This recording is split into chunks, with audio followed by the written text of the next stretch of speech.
Hello friends, welcome to my YouTube channel. ಈ ವಿಡಿಯೋದಲ್ಲಿ ನೀವು ಕರ್ನಾಟಕ TETಯಲ್ಲಿ 100+ ಸ್ಕೋರ್ ಮಾಡೋದು ಹೇಗೆ ಮತ್ತು ನೀವು ಯಾವುದು ಟಾಪಿಕ್ಸ್ನ ಕರೆಕ್ಟಾಗಿ ಸ್ಟಡಿ ಮಾಡಬೇಕು ಅಂತ ಹೇಳ್ತೀನಿ. ಮೊದಲಿಗೆ ಕನ್ನಡದ ಗದ್ಯ ಭಾಗ, ಪ್ಯಾಸೇಜಲ್ಲಿ ಗದ್ಯ ಭಾಗ ಮತ್ತು ಪದ್ಯ ಭಾಗ ಅಂತ ಎರಡು ಡಿಫ್ರೆಂಟ್ ಟೈಪ್ಸ್ ಮಾಡ್ತಾರೆ. ಅದರಲ್ಲಿ ಪ್ಯಾಸೇಜು ಬಂದುಬಿಟ್ಟು 8 ಮಾರ್ಕ್ಸಿಗಿರುತ್ತೆ. ಆ 8 ಮಾರ್ಕ್ಸಲ್ಲಿ ಮತ್ತೆ ಅಗೇನ್ ಸ್ಪ್ಲಿಟ್ ಮಾಡ್ತಾರೆ, ಅಂದರೆ 6 ಮಾರ್ಕ್ಸು ಪ್ಲಸ್ 2 ಮಾರ್ಕ್ಸು. ಈ 6 ಮಾರ್ಕ್ಸ್ ಏನಿರುತ್ತೆ ಗೊತ್ತಾ, ಅದರಲ್ಲಿ ಡೈರೆಕ್ಟಾಗೆ ಇದು ಪ್ಯಾಸೇಜಲ್ಲಿ ಏನಿರುತ್ತೆ ಸ್ಟೇಟ್ಮೆಂಟು, ಆ ಸ್ಟೇಟ್ಮೆಂಟ್ನೇ ಕ್ವಶನ್ ರೂಪದಲ್ಲಿ ಕೇಳಿರ್ತಾರೆ. ಯಾವುದೇ ಕೂಡ ವ್ಯಾಕರಣ ಅದರಲ್ಲಿ ಆ್ಯಡ್ ಆಗಿರಲ್ಲ ಈ 6 ಮಾರ್ಕ್ಸಲ್ಲಿ. ಆ್ಯಂಡ್ ಈ 2 ಮಾರ್ಕ್ಸ್ ಏನಿರುತ್ತೆ ಅದರಲ್ಲಿ ಗ್ರಾಮರ್ನ ಅದರೊಳಗೆ ಇನ್ಕ್ಲೂಡ್ ಮಾಡಿರ್ತಾರೆ. ಫಾರ್ ಎಕ್ಸಾಂಪಲ್, ಆ ಪ್ಯಾಸೇಜಿಂದನೇ ಯಾವುದಾದ್ರೂ ಒಂದು ವರ್ಡು ಅಥವಾ ಯಾವುದಾದ್ರೂ ಒಂದು ಸೆಂಟೆನ್ಸ್ ತಗೊಂಡು ಇದು ಯಾವ ಥರ ವಾಕ್ಯ ಅಥವಾ ಡಿಫ್ರೆಂಟ್ ಟೈಪ್ಸ್ ಆಫ್ ಸೆಂಟೆನ್ಸಸ್ ಇರುತ್ತಲ್ಲ, ಇದು ಯಾವ ತರಹದ ವಾಕ್ಯ, ಅಥವಾ ಇವಾಗ ಫಾರ್ ಎಕ್ಸಾಂಪಲ್ ಅವರಿಂದ ಅಂತ ಇರುತ್ತೆ ಅಂದ್ಕೊಳ್ಳಿ ಪ್ಯಾಸೇಜಲ್ಲಿ, ಅದನ್ನೇ ಅದೇ ವರ್ಡ್ ತಗೊಂಡು ಅವರಿಂದ ಅನ್ನುವ ಪದದಲ್ಲಿ ಇದರಲ್ಲಿ ಯಾವ ವಿಭಕ್ತಿ ಪ್ರತ್ಯಯ ಇದೆ ಅಥವಾ ಯಾವ ವಿಭಕ್ತಿ ಪ್ರತ್ಯಯದ ಕಾರಕಗಳು ಅಂತ ಬರುತ್ತೆ, ಅದಿದೆ ಅಂತ ಬೇಕಾದರೂ ಕೇಳ್ಬೋದು. ಅದರಲ್ಲಿ ಮೇನ್ ಇಂಪಾರ್ಟೆಂಟು ಇದರಲ್ಲಿ ಕೇಳೋದು ಅವ್ಯಯಗಳು ಅಥವಾ ವಿಭಕ್ತಿ ಪ್ರತ್ಯಯಗಳು ಅಥವಾ ಕೃದಂತಗಳು, ಕ್ರಿಯಾಪದಗಳು, ವಾಕ್ಯಗಳಲ್ಲಿ ಇದರಲ್ಲಿ ಗ್ರಾಮರಲ್ಲಿ ಇಷ್ಟು ಇನ್ಕ್ಲೂಡ್ ಮಾಡ್ತಾರೆ. ಆ್ಯಂಡ್ ನೆಕ್ಸ್ಟ್ ಬಂದುಬಿಟ್ಟು ನೆಕ್ಸ್ಟ್ ಪ್ಯಾಸೇಜು ಪದ್ಯ ಭಾಗ, ಅಂದರೆ ಪೊಯಮ್ಮು ಕೊಟ್ಟಿರ್ತಾರೆ, ಕನ್ನಡದ್ದು ಒಂದು ಪೊಯಮ್ ಕೊಟ್ಟಿರ್ತಾರೆ. ಅದು 7 ಮಾರ್ಕ್ಸಿಗಿರುತ್ತೆ. ಆ 7 ಮಾರ್ಕ್ಸಲ್ಲಿ 5+2 ಆದರೂ ಸ್ಪ್ಲಿಟ್ ಮಾಡ್ಬೋದು ಅಥವಾ 6+2 ಅಂತನಾದರೂ ಮಾಡ್ಬೋದು, 6+1 ಅಂತಾದರೂ ಮಾಡ್ಬೋದು. ಅದರಲ್ಲಿ 6 ಡೈರೆಕ್ಟ್ಲಿ ಅದರ ಪದ್ಯ ಭಾಗ ಅಥವಾ ಪೊಯಮ್ ಏನು ಹೇಳುತ್ತೆ ಅಥವಾ ಕವಿ ಯಾವ ರೀತಿ ಯಾವುದು ವಸ್ತು, ಅದರಲ್ಲಿ ಇವಾಗ ಕಥೆಯ ವಸ್ತೇ ಆಗಿರ್ಬೋದು, ಕಾವ್ಯದ ವಸ್ತು ಏನಿರುತ್ತಲ್ಲ ಅದರಲ್ಲೇ ಮೇಯ್ನಾಗಿ ಒಂದು 4 to 5 ಮಾರ್ಕ್ಸು ಆ ಕಾವ್ಯದ ವಸ್ತು ಮೇಲೆ ಕೇಳಿರ್ತಾರೆ. ಇನ್ನು 2 ಮಾರ್ಕ್ಸ್ ಬಂದುಬಿಟ್ಟು ಇವಾಗ ಚಿಹ್ನೆಗಳು ಅಥವಾ ವಾಕ್ಯ ಅಥವಾ ಇದರಲ್ಲಿ ಅಲಂಕಾರ, ಈ ಥರ ಏನಾದರೂ ನೆಕ್ಸ್ಟ್ ಗ್ರಾಮರಲ್ಲಿ ಇದನ್ನು ಇನ್ಕ್ಲೂಡ್ ಮಾಡ್ತಾರೆ.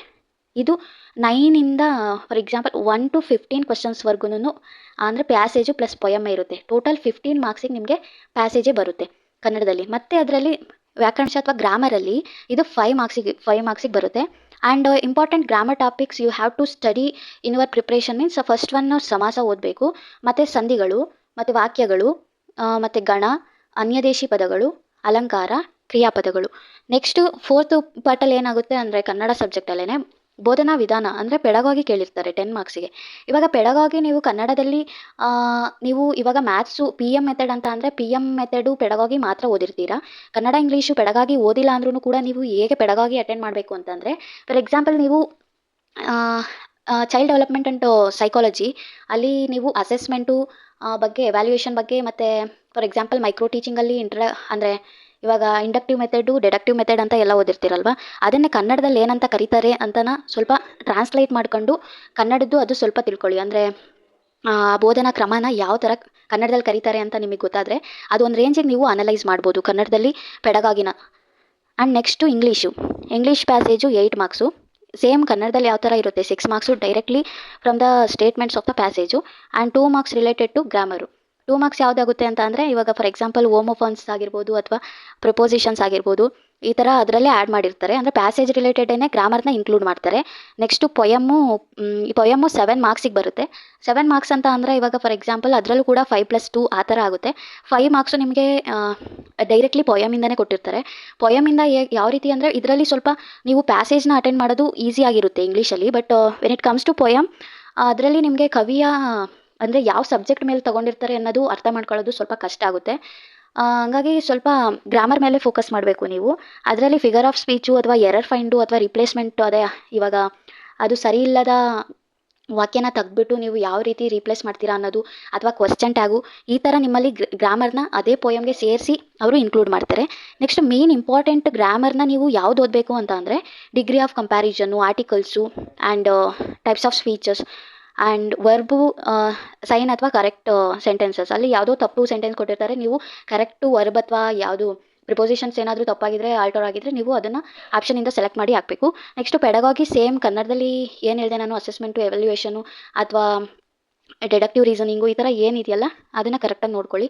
ಈಗ ಲ್ಯಾಂಗ್ವೇಜ್ ಡೆವಲಪ್ಮೆಂಟ್ ಯಾವ ಥರ ಆಗುತ್ತೆ ಚಿಲ್ಡ್ರನಲ್ಲಿ, ಇವಾಗ ಮೇಯ್ನಾಗಿ ಇನ್ಫ್ಯಾನ್ಸಿ ಸ್ಟೇಜಲ್ಲೇ ಲ್ಯಾಂಗ್ವೇಜ್ ಡೆವಲಪ್ ಆಗುತ್ತೆ. ಬಟ್ ಇಲ್ಲಿ ನಾವು ಮೇಯ್ನಾಗೆ ಸ್ಟೂಡೆಂಟ್ಸ್ ಫೋಕಸ್ ಆಗಿರೋದ್ರಿಂದ 6 to 8ವರೆಗೂ ಪೇಪರ್ 2 ಆಗಿರೋದ್ರಿಂದ ನೀವೇನು ಮಾಡ್ತೀರಾ ಅಂತ ಅಂದರೆ ಚೈಲ್ಡ್ಹುಡ್ಡು ಕರೆಕ್ಟಾಗಿ ಓದ್ಕೊಳ್ಳಿ. ಚೈಲ್ಡ್ಹುಡ್ಡು ಪ್ಲಸ್ ಅಡೋಲೆಸೆನ್ಸ್ ಏಜ್ನ ಇದು ಕರೆಕ್ಟಾಗಿ ಅಲ್ಲಿ ಗ್ರಾಮರು ಅಥವಾ ಅವರಿಗೆ ಯಾವಾಗ ಅಂದರೆ ಲ್ಯಾಂಗ್ವೇಜು ಪ್ರೊಫಿಷಿಯನ್ಸಿ ಬರುತ್ತೆ, ಈ ಥರದ್ದು ಸ್ವಲ್ಪ ಲ್ಯಾಂಗ್ವೇಜ್ ಪೆಡಗಾಗಿ ನೀವು ಅಂದರೆ ಅಟೆಂಡ್ ಮಾಡಬೇಕು ಅಂತ ಅಂದರೆ ನೀವು ಲ್ಯಾಂಗ್ವೇಜ್ ಡೆವಲಪ್ಮೆಂಟ್ ಬಗ್ಗೆ ಸ್ವಲ್ಪ ತಿಳ್ಕೊಬೇಕು.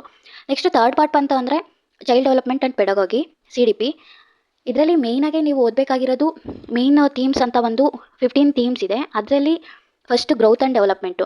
ಗ್ರೋತ್ ಆ್ಯಂಡ್ ಡೆವಲಪ್ಮೆಂಟಲ್ಲಿ ಸ್ಟೇಜಸ್ ಆಫ್ ಡೆವಲಪ್ಮೆಂಟು ಅಂದರೆ ಇವಾಗ ಇನ್ಫ್ಯಾನ್ಸಿ, ಚೈಲ್ಡ್ಹುಡ್ಡು, ಅಡೋಲೆಸೆನ್ಸು ಅಥವಾ ಅಡಲ್ಟ್ಹುಡ್ ಏನಿದೆಯಲ್ಲ ಅದರಲ್ಲಿ childhood and adolescence is very important. And next ಬಂದು ಪ್ರಿನ್ಸಿಪಲ್ಸ್ ಆಫ್ ಡೆವಲಪ್ಮೆಂಟು. ಇದು ತುಂಬಾ ಇಂಪಾರ್ಟೆಂಟ್. ಅದರಲ್ಲಿ ಹೆರಿಡಿಟರಿ ವರ್ಸಸ್ ನೇಚರ್ ಅಂತ ಬರುತ್ತಲ್ಲ ಅದ್ರ ಮೇಲೆ ಸ್ವಲ್ಪ ಥಿಯರೀಸ್ ನೋಡ್ಕೊಳ್ಳಿ. ಆ್ಯಂಡ್ ಇದ್ರ ಸ್ಟೇಜ್ ಡೆವಲಪ್ಮೆಂಟು ಟೈಪ್ಸ್ ಆಫ್ ಡೆವಲಪ್ಮೆಂಟಲ್ಲಿ ಕಾಗ್ನೇಟಿವ್ ಡೆವಲಪ್ಮೆಂಟು ಇಂಪಾರ್ಟೆಂಟು ಮತ್ತು ಆ ಕಾಗ್ನೇಟಿವ್ ಡೆವಲಪ್ಮೆಂಟಿಗೆ ರಿಲೇಟೆಡ್ ಥಿಯರೀಸು ಇಂಪಾರ್ಟೆಂಟು. ಆಮೇಲೆ ಪಿಯಾಜೆ ಕಾಗ್ನೇಟಿವ್ ಡೆವಲಪ್ಮೆಂಟ್ ಥಿಯರಿ ಅಂತ ಇದೆಯಲ್ಲ ಅದರಲ್ಲಿ ಒಂದು ಕ್ವಶನು ಎಕ್ಸಾಕ್ಟಾಗಿ ಬಂದೇ ಬರುತ್ತೆ. ಕಾಗ್ನೇಟಿವ್ ಡೆವಲಪ್ಮೆಂಟಲ್ಲಿ ಏನಿದೆಯಲ್ಲ ಅದರಲ್ಲಿ ಇವಾಗ ಪ್ರೀ ಆಪರೇಷನಲ್ ಸ್ಟೇಜಲ್ಲಿ ಯಾವ ಥರ ಮಕ್ಳುಗಳು ರೆಸ್ಪಾಂಡ್ ಮಾಡ್ತಾರೆ, ಅಥವಾ ಲ್ಯಾಂಗ್ವೇಜ್ ಡೆವಲಪ್ಮೆಂಟ್ ಯಾವ ಸ್ಟೇಜಿಂದ ಆಗುತ್ತೆ ಅವರಿಗೆ, ಅಥವಾ ಥಿಂಕಿಂಗ್ ಪ್ರೋಸೆಸ್ ಫಸ್ಟಾ ಅಥವಾ ಲ್ಯಾಂಗ್ವೇಜ್ ಡೆವಲಪ್ಮೆಂಟ್ ಫಸ್ಟಾ, ಈ ಥರ ಅನಲೈಸ್ ಮಾಡೋದು. ಇವಾಗ ಫಾರ್ ಎಕ್ಸಾಂಪಲ್ ಪಿಯಾಜೆಗೆ ಬಂದರೆ ಅವರು ಜಾಸ್ತಿ ಫೋಕಸ್ ಮಾಡೋದು ಫಸ್ಟು ಮಕ್ಕಳಲ್ಲಿ ಥಾಟ್ ಡೆವಲಪ್ ಆದಮೇಲೆ ಆಮೇಲೆ ಲ್ಯಾಂಗ್ವೇಜ್ ಡೆವಲಪ್ ಆಗುತ್ತೆ ಅಂತ ಹೇಳ್ತಾರೆ. ಆ ಥರ ನೀವು ನೋಡಿಕೊಂಡು ಅದನ್ನು ಓದ್ಕೊಬೇಕಾಗುತ್ತೆ ಪಿಯಾಜೆಯಲ್ಲಿ. ಆ್ಯಂಡ್ ವೈಗೋಟ್ಸ್ಕಿ ಸೋಷಿಯಲ್ ಕಾಂಟ್ರಾಕ್ಟ್ ಥಿಯರಿಲಿ ಅದು ಒಂದು ಅವ್ರು ಏನೇನು ಸ್ಟೇಜಸ್ ಕೊಟ್ಟಿದ್ದಾರಲ್ಲ ಅದನ್ನೆಲ್ಲ ಕರೆಕ್ಟಾಗಿ ಓದ್ಕೊಂಡು. ಆ್ಯಂಡ್ ಅದರಲ್ಲಿ ಇವಾಗ ಎಕ್ಸಾಂಪಲ್ ZPD ಅಥವಾ ಮೋರ್ ನಾಲೆಜಬಲ್ ಪರ್ಸನ್ಸ್ ಆಗಿರ್ಬೋದು, ಅಥವಾ ಸ್ಕಾಫೋಲ್ಡಿಂಗ್ ಆಗಿರ್ಬೋದು, ಆ ಥರ ಯಾವ ಟೈಮಲ್ಲಿ ಯೂಸ್ ಆಗ್ತಾರೆ ಅವರು, ಅಥವಾ ಅದಕ್ಕೆ ಡೆಫಿನೇಷನ್ಸು ಏನಿರುತ್ತಲ್ಲ ಇದನ್ನು ಏನಂತ ಕರೀತಾರೆ ಅಂತ ಕೊಟ್ಬಿಟ್ಟು ಕೆಳಗಡೆ ಆಪ್ಷನಲ್ಲೂ ಕೊಡ್ಬೋದು. ಹಂಗಾಗಿ ಪಿಯಾಜೆ, ವೈಗೋಟ್ಸ್ಕಿ ತುಂಬ important. Thorndike's theory, trial error theory ಇದೆಯಲ್ವಾ, ಟ್ರಯಲ್ ಆ್ಯಂಡ್ ಎರರಲ್ಲಿ ಅದ್ರ ಬೇಸ್ ಮೇಲೆ ಏನೇನು ಲರ್ನಿಂಗ್ ಇಂಪ್ಯಾಕ್ಟ್ ಆಗುತ್ತೆ ಅನ್ನೋದನ್ನ ನೀವು ಓದಬೇಕು. ಅಂದರೆ ಲಾ ಆಫ್ ರೆಡಿನೆಸ್ ಆಗಿರ್ಬೋದು, ಲಾ ಆಫ್ ಎಫಿಷಿಯನ್ಸಿ ಆಗಿರ್ಬೋದು, ಏನು ಇಂಪ್ಯಾಕ್ಟ್ ಆಗುತ್ತೆ trial and error method learning ಮೇಲೆ, ಅಥವಾ ಟೀಚಿಂಗ್ ಲರ್ನಿಂಗ್ ಪ್ರೋಸೆಸ್ಸಲ್ಲಿ ಯಾವ ಥರ ನೀವು ಇನ್ಕ್ಲೂಡ್ ಮಾಡ್ತೀರಾ ಅನ್ನೋದ್ರವರೆಗೂ ಥಾಂಡೈಕ್ ಥಿಯರಿನ ನೀವು ಓದಬೇಕಾಗುತ್ತೆ. ಮತ್ತು theories of learning, operant conditioning, classical conditioning, ಇದೆಲ್ಲ very important for the exam. And Bloom taxonomy ಅದು ಅಪ್ಡೇಟೆಡ್ ವರ್ಷನು ಮತ್ತು ಅವಾಗಿದ್ದು ಎರಡೂ ಕೂಡ ನೋಡ್ಕೊಳ್ಳಿ. ಕೆಲವೊಂದು ಸಲ ಓಲ್ಡ್ ವರ್ಷನು ಕೊಡ್ಬೋದು, ನೆಕ್ಸ್ಟು ಅಪ್ಡೇಟೆಡ್ ವರ್ಷನು ಕೊಡ್ಬೋದು. ಮತ್ತು IQ ಆ್ಯಂಡ್ EQ ಇವು ತುಂಬ ಇಂಪಾರ್ಟೆಂಟ್ ಟಾಪಿಕ್ಸು. ಇವಾಗ IQ ಕಂಡುಹಿಡಿಯೋದು ಯಾವ ಥರ, ಅಥವಾ ಯಾವುದ್ಯಾವುದು ಸ್ಟೆಪ್ಸ್ನ ನೀವು ಫಾಲೋ ಮಾಡ್ತೀರಾ, ಅಥವಾ EQ ಬೆಟರಾ, IQಗಿಂತ ಜಾಸ್ತಿನಾ, ಈ ಥರ ಕ್ವೆಶನ್ಸು ಕೂಡ ಕೇಳ್ತಾರೆ. ನೆಕ್ಸ್ಟು ಗಿಲ್ಫರ್ಡ್ ಮಾಡಲು ಟೈಪ್ಸ್ ಆಫ್ ಚಿಲ್ಡ್ರನ್ಸ್ IQ. ಇವಾಗ ಫಾರ್ ಎಕ್ಸಾಂಪಲ್ ಕ್ರಿಯೇಟಿವ್ ಚಿಲ್ಡ್ರನ್ ಇರ್ತಾರೆ, ಆಮೇಲೆ ಸಮ್ ಇಂಟೆಲಿಜೆಂಟ್ ಸ್ಟೂಡೆಂಟ್ಸ್ ಇರ್ತಾರೆ. ಆ ಥರ ಇವಾಗ ಸುಮ್ಮನೆ ಕೇಳ್ತಾರೆ. ಇವಾಗ ಫಾರ್ ಎಕ್ಸಾಂಪಲ್ ನಾವೆಲ್ ವೇನಲ್ಲಿ ಥಿಂಕ್ ಮಾಡೋ ಸ್ಟೂಡೆಂಟ್ಸ್ನ ನೀವೇನಂತ ಕರಿತೀರಾ ಅಂತನಾದರೂ ಸುಮ್ಮನೆ ಸಿಂಪಲ್ ವೇನಲ್ಲೂ ಕೇಳಿದ್ರೆ ಕ್ರಿಯೇಟಿವ್ ಚಿಲ್ಡ್ರನ್. ಅದು ಡೆಫಿನೇಷನ್ ಇರುತ್ತಲ್ಲ ಟೈಪ್ಸ್ ಆಫ್ ಚಿಲ್ಡ್ರನ್ಸ್ ಅಂತ, ಅಥವಾ ಲರ್ನಿಂಗ್ ಎಬಿಲಿಟೀಸ್ ಅಂತ ಇರುತ್ತಲ್ಲ ಅದ್ರ ಡೆಫಿನೇಷನ್ಸ್ನ ನೀವು ಕರೆಕ್ಟಾಗಿ ಓದ್ಕೊಂಡಿರಬೇಕು. ಆ ಡೆಫಿನೇಷನ್ ಕೊಟ್ಬಿಟ್ಟು ಅವರು ಆಪ್ಷನ್ಸ್ ಕೊಡ್ಬೋದು. ಹಂಗಾಗಿ ಅದನ್ನು ಓದ್ಕೊಳ್ಳಿ. ಮತ್ತು ಇನ್ಕ್ಲೂಸಿವ್ ಎಜುಕೇಷನ್ನು ತುಂಬ ಇಂಪಾರ್ಟೆಂಟು. ಇನ್ಕ್ಲೂಸಿವ್ ಎಜುಕೇಷನ್ ಯಾಕೆ ತುಂಬ ಇಂಪಾರ್ಟೆಂಟ್ ಅಂದರೆ ಇವಾಗ NEP 2020ಯಲ್ಲಿ ಇನ್ಕ್ಲೂಸಿವ್ ಎಜುಕೇಷನ್ನು ಮತ್ತು ವ್ಯಾಲ್ಯೂ ಎಜುಕೇಷನ್ಗೆ ತುಂಬ ಮೋರ್ ಇಂಪಾರ್ಟೆನ್ಸ್ ಕೊಡೋದ್ರಿಂದ ನೀವು ಇನ್ಕ್ಲೂಸಿವ್ ಎಜುಕೇಷನ್ನ ಓದಲೇಬೇಕು. ಆ್ಯಂಡ್ ಚಿಲ್ಡ್ರನ್ ವಿತ್ ಡಿಸೇಬಿಲಿಟಿ ಅದ್ರ ಬಗ್ಗೆ, ಅಥವಾ ಅವ್ರದ್ದು ಯಾವುದಾದ್ರೂ ಆ್ಯಕ್ಟ್ಸ್ ಇರುತ್ತಲ್ಲ, ಇವಾಗ ಪರ್ಸನ್ಸ್ ವಿತ್ ಡಿಸೇಬಿಲಿಟಿ ಆ್ಯಕ್ಟು ಅದು 1986 ಬಂತು, ಮತ್ತು 2016 ಅಮೆಂಡ್ ಮಾಡಿದ್ರು. ಎಷ್ಟು ಅದರಲ್ಲಿ ಇವಾಗ ಒಂದು 25 ಟು ಎಷ್ಟು ಡಿಸೇಬಿಲಿಟೀಸ್ ಇತ್ತಲ್ಲ, ಫಸ್ಟು 7 ಏನೋ ಇತ್ತು, ಅದಕ್ಕೆ ಮತ್ತೆ ಎಷ್ಟು ಇನ್ಕ್ಲೂಡ್ ಮಾಡಿದ್ರು, ಮೊದಲು ಯಾವುದು 7 ಇತ್ತು, ಈ ಥರದ್ದು ನೀವು ಕರೆಕ್ಟಾಗಿ ಓದ್ಕೊಬೇಕು. ಅವರಿಗೆ ಚಿಲ್ಡ್ರನ್ ವಿತ್ ಡಿಸೇಬಿಲಿಟಿಲಿ ಆ್ಯಕ್ಟ್ಸು ವೆರಿ ಇಂಪಾರ್ಟೆಂಟು. ನೆಕ್ಸ್ಟ್ ಬಂತಂದರೆ ಡಯಾಗ್ನೋಸ್ಟಿಕ್ ಟೆಸ್ಟು, ಅಂದರೆ ಡಿಫ್ರೆಂಟ್ ಟೈಪ್ಸ್ ಆಫ್ ಟೆಸ್ಟ್ಸ್ ಏನಿರುತ್ತಲ್ಲ, ಡಯಾಗ್ನೋಸ್ಟಿಕ್ ಟೆಸ್ಟ್ ಆಗಿರ್ಬೋದು, ಅಥವಾ ರೆಮಿಡಿಯಲ್ ಟೀಚಿಂಗು, ಇದೆಲ್ಲದ್ರ ಬಗ್ಗೆ ನಿಮಗೆ ಬೇಸಿಕ್ ಐಡಿಯಾಸ್ ಇದ್ದರೆ ಅಟೆಂಡ್ ಮಾಡ್ಬೋದು. ಆ್ಯಂಡ್ ಲೆಸನ್ ಪ್ಲ್ಯಾನ್ ಬಗ್ಗೆ ಕೇಳ್ತಾರೆ. ಲೆಸನ್ ಪ್ಲ್ಯಾನು ಅಂದರೆ teachers lesson plan, types of lesson plan ಇದರಲ್ಲೆಲ್ಲ ಕೇಳಿ. ಮತ್ತು ಟೀಚರ್ಸ್ಗೆ ಈ ಲೆಸನ್ ಪ್ಲ್ಯಾನಿಂದ ಏನು ಹೆಲ್ಪ್ ಆಗುತ್ತೆ, ಏನು ಯೂಸ್ ಆಗುತ್ತೆ ಅನ್ನೋದು ಕೇಳ್ಬೋದು. ತಿರ್ಗಾ ಮೈಕ್ರೋ ಟೀಚಿಂಗಲ್ಲಿ ಸ್ಕಿಲ್ಸ್ ನೀವೇನೇನು ಕಲ್ತಿದ್ದೀರಾ ಅದನ್ನೇ ಅವರು ಸ್ವಲ್ಪ ಸ್ಟೇಟ್ಮೆಂಟ್ ಮುಖಾಂತರ ಕೇಳ್ತಾರೆ. ಇವಾಗ ಸ್ಕಿಲ್ ಆಫ್ ಪ್ರೋಬಿಂಗ್ಗೆ ಕ್ವಶ್ಚನ್ ಆಗಿರ್ಬೋದು, ಆ ಪ್ರೋಬಿಂಗ್ಗೆ ಕ್ವಶ್ಚನಲ್ಲಿ ಇವಾಗ ಯಾವುದೋ ಒಂದು ಕ್ವಶ್ಚನ್ ಕೊಟ್ಬಿಟ್ಟು ಇದನ್ನು ನೀವು ಅಂದರೆ ಇದನ್ನು ರೀಡೈರೆಕ್ಟಿಂಗ್ ಅಂತ ಹೇಳ್ಬೋದಾ, ಅಥವಾ ಪ್ರಾಂಪ್ಟಿಂಗ್ ಅಂತ ಹೇಳ್ಬೋದಾ, ಈ ಥರನೂ ಕೇಳ್ಬೋದು. ಇಂಟ್ರೊಡಕ್ಷನು, ಸ್ಕಿಲ್ ಆಫ್ ಇಂಟ್ರೊಡಕ್ಷನಲ್ಲಿ ಇವಾಗ ಯಾವುದೋ ಒಂದು ಇಂಟ್ರೊಡಕ್ಷನ್ ಕೊಟ್ಬಿಟ್ಟು ಇದು ಯಾವ ಥರ ಸ್ಕಿಲ್ಲು ನೀವು ಇಲ್ಲಿ ಅಪ್ಲೈ ಮಾಡ್ತೀರಾ ಅಂತನಾದರೂ ಕೇಳ್ಬೋದು. ಅಥವಾ ಸ್ವಲ್ಪ ಉದಾಹರಣೆ ಕೊಟ್ಬಿಟ್ಟು ಕೊನೆಗೆ ಒಂದು ಸ್ಟೇಟ್ಮೆಂಟ್ ಕೊಟ್ಬಿಟ್ಟು ಇದು ಯಾವ ಸ್ಕಿಲ್ ಅಂದರೆ ಯಾವ ಮೆಥಡಲ್ಲಿ ನೀವು ಸಾಲ್ವ್ ಮಾಡ್ತಿದ್ದೀರಾ ಅಂತನಾದರೂ ಕೇಳ್ಬೋದು. ಇಷ್ಟು ಮೇಯ್ನ್ಲಿ ನೀವು ಓದಲೇಬೇಕಾಗಿರೋ ಅಂಥ ಸ್ಕೀಮು. ಅಂದರೆ ಈ ಥೀಮ್ಸ್ನ ನೀವು ಕವರ್ ಮಾಡಲೇಬೇಕು. 1 to 15 ಏನು ಹೇಳಿದ್ದೀನಿ ಅಷ್ಟು ಕವರ್ ಮಾಡಲೇಬೇಕು. ಇಷ್ಟು ಕವರ್ ಮಾಡಿದ್ರೆ ನಿಮಗೆ ಪೆಡಗಾಗಿ ಏನಿರುತ್ತಲ್ಲ other subjects, Kannada, English, maths, science, ಅದು ತುಂಬ ಹೆಲ್ಪ್ ಆಗುತ್ತೆ ನೀವು ಇಷ್ಟು ಕವರ್ ಮಾಡಿದರೆ. ನೆಕ್ಸ್ಟ್ ಮ್ಯಾಥಮೆಟಿಕ್ಸಲ್ಲಿ ಥಿಯರಿ ಬೇಸ್ಡ್ ಏನು ಇಂಪಾರ್ಟೆಂಟ್ ಇರುತ್ತೆ ಅಂದರೆ ಟ್ರಯಾಂಗಲ್ಸು, ಸರ್ಕಲ್ಸು, ಸಿಲಿಂಡರಲ್ಲಿ ಅದರಲ್ಲಿ ನೀವು ಫಾರ್ಮುಲಾ ಚೆನ್ನಾಗಿ ಓದ್ಕೊಂಡು ಹೋಗಿ. ಆ್ಯಂಡ್ ಅಂದರೆ ಸರ್ಫೇಸ್ ಏರಿಯಾ, ಟೋಟಲ್ ಏರಿಯಾ ಅದು ಫಿಗರ್ ಕೊಟ್ಬಿಟ್ಟು ನಿಮಗೆ ಏರಿಯಾ ವೈಸು ಫೈಂಡ್ ಔಟ್ ಮಾಡೋಕ್ಕೆ ಕೇಳ್ತಾರೆ. ಮತ್ತು ಟ್ರಯಾಂಗಲ್ಸು ಕೂಡ ಫಿಗರ್ ಕೊಟ್ಬಿಟ್ಟು ಅದರಲ್ಲಿ ಸಪ್ಲಿಮೆಂಟ್ರಿ ಆ್ಯಂಗಲು ಅದನ್ನೆಲ್ಲ ಫೈಂಡ್ ಔಟ್ ಮಾಡೋಕ್ಕೆ ಕೇಳ್ತಾರೆ. ಮತ್ತು ಕ್ವಾಡ್ರಾಟಿಕ್ ಇಕ್ವೇಷನ್ನು ಸಾಲ್ವ್ ಮಾಡೋದ್ರ ಮೇಲೆ ನಿಮಗೆ ಕ್ವೆಶ್ಚನ್ ಇರುತ್ತೆ. ಎಕ್ಸ್ಪೋನೆಂಟ್ಸು ಮತ್ತು ಅರ್ಥಮೆಟಿಕ್ ಪ್ರೋಗ್ರೆಷನ್ನು, ಪ್ರೊಬ್ಯಾಬಿಲಿಟಿ, ಟ್ರಿಗ್ನೋಮೆಟ್ರಿಕ್ ವ್ಯಾಲ್ಯೂಸು ಇಷ್ಟು ತುಂಬ ಇಂಪಾರ್ಟೆಂಟಾಗಿ ಓದಲೇಬೇಕು ನೀವು. 5 to 10 ಆದರೂ ಅಟೆಂಡ್ ಮಾಡ್ಬೋದು ಇಷ್ಟು ಕರೆಕ್ಟಾಗಿ ನೀವು ಓದಿದ್ರೆ. ಆ್ಯಂಡ್ ಪೆಡಗಾಗಿಲಿ ಥೀರಮ್ಸು, ಪಾಸ್ಟುಲೇಟ್ಸು ಮತ್ತು ಫ್ಯಾಕ್ಟ್ಸು ಆ ಥರ ಎಲ್ಲ ಇರುತ್ತಲ್ಲ, ಅದು ಡೆಫಿನೇಷನ್ ಓದ್ಕೊಳ್ಳಿ. ಮತ್ತು ಟೈಪ್ಸ್ ಆಫ್ ಅಸೆಸ್ಮೆಂಟು ಅಥವಾ ಟೈಪ್ಸ್ ಆಫ್ ಎವ್ಯಾಲ್ಯೂಯೇಷನ್ನು ಈ ಥರ ನೋಡ್ಕೊಳ್ಳಿ.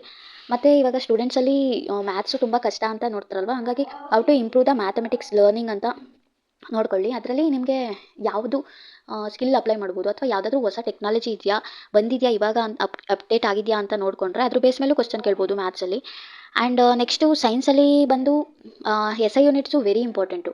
ಎಸ್ ಐ ಯೂನಿಟ್ಸು ಪ್ರತಿಯೊಂದು ಇವಾಗ ಓದಲೇಬೇಕು. ಫೋರ್ಸಿಗೆ ಆಗಿರ್ಬೋದು, ಪ್ರೆಷರು, ಇವಕ್ಕೆಲ್ಲ ಎಸ್ ಐ ಯೂನಿಟ್ಸ್ ಎಲ್ಲ ಏನಿದೆ ಮತ್ತು ಫಾರ್ಮುಲಾ ಏನಿದೆ ಆ ಥರ ಓದ್ಕೊಂಡು ಆ ಥರ ಎಸ್ ಐ ಯೂನಿಟ್ಸು ನಿಮಗೆ 8th ಇಂದ 10th ಏನಿದೆಯಲ್ಲ ಅದು ಕರೆಕ್ಟಾಗಿ ಎಲ್ಲಾದರೂ ಎಸ್ ಐ ಯೂನಿಟ್ಸ್ ನೋಡ್ಕೊಳ್ಳಿ. ನಿಮಗೆ ಫುಲ್ಲು ಓದಲಿಲ್ಲ ಅಂದರೂ ಇದನ್ನು ಮಾತ್ರ ಬೈಯಟ್ ಆದರೂ ಮಾಡಿ. ಆ್ಯಂಡ್ ಕಾನ್ಸ್ಟೆಂಟ್ ವ್ಯಾಲ್ಯೂಸು ಇವಾಗ ಫಾರ್ ಎಕ್ಸಾಂಪಲ್ ಯಾವುದಾದ್ರೂ ಸೋಲಾರ್ ಕಾನ್ಸ್ಟೆಂಟ್ ವ್ಯಾಲ್ಯೂ ಇದೆ ಅಂದ್ಕೊಳ್ಳಿ, ಅಥವಾ ರಿಫ್ಲೆಕ್ಸಿವ್ ಇಂಡೆಕ್ಸ್ ಕಾನ್ಸ್ಟೆಂಟ್ ಎಷ್ಟಿರುತ್ತೆ ಅಂತ, ಅದು ಈಕ್ವಲ್ಸ್ ಟು ಅಂತಲೇ ಕೊಡ್ತಾರೆ ಡೈರೆಕ್ಟ್ ಕ್ವಶ್ಚನ್ನು. ನೀವು ಹಂಗಾಗಿ ಇದನ್ನು ನೀವು ಓದಲೇಬೇಕು ಅಂಟು ಬೈಯಟ್ ಮಾಡಲೇಬೇಕು ಕಾನ್ಸ್ಟೆಂಟ್ ವ್ಯಾಲ್ಯೂಸ್ನು ಕೂಡ.